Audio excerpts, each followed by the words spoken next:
Colleagues, I want to take this opportunity to address you and you, Mr. Speaker, because today, this week, has been very emotional for me in considering that we may take up this vote.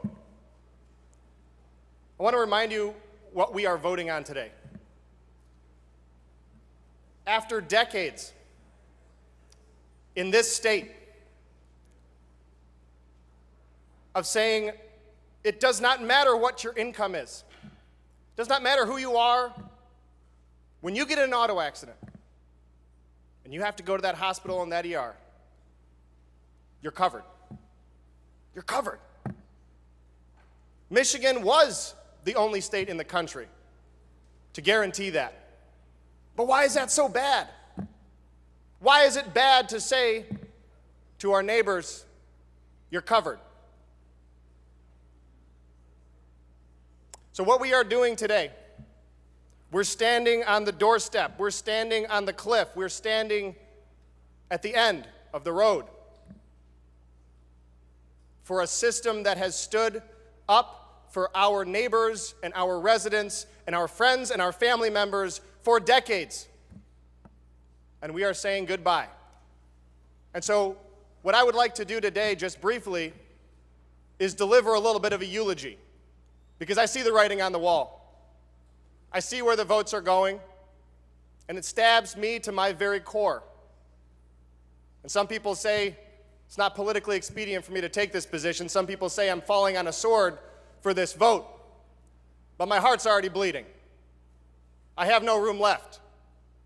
I am facing the end of a system that has stood for our residents, that has stood for our people, that has stood for all Michigan residents. I am facing that. And I can't be silent on a day when we are ripping apart that system. I urge you to think about the pedestrian walking down the street who is struck by a driver. Think of an auto accident that you may have been in. I know that I've been rear-ended before.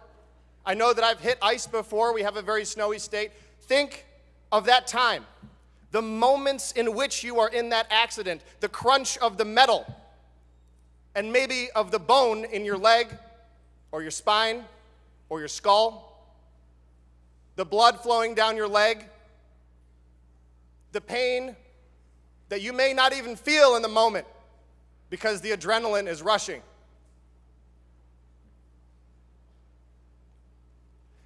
Think of those people who will no longer have the care that they need to walk or to live or to have a productive life.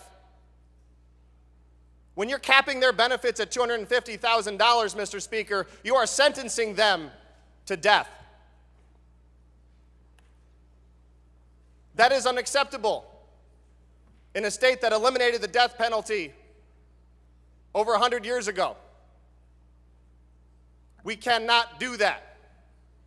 We owe the citizens of Michigan more than a death sentence. And it is very unfortunate that we have come to this place where we are here today to say goodbye to a system that once said, you're covered, and now says, you're on your own. Mr. Speaker, I urge a no vote for all of those in this state that we may never meet, those low-income families that struggle to pay the bills as is. And we're saying now you can go on a $50,000 plan. Well, that may not get you in the door of the hospital. And by the time you've paid your co-pays and deductibles, you may not have a dime left.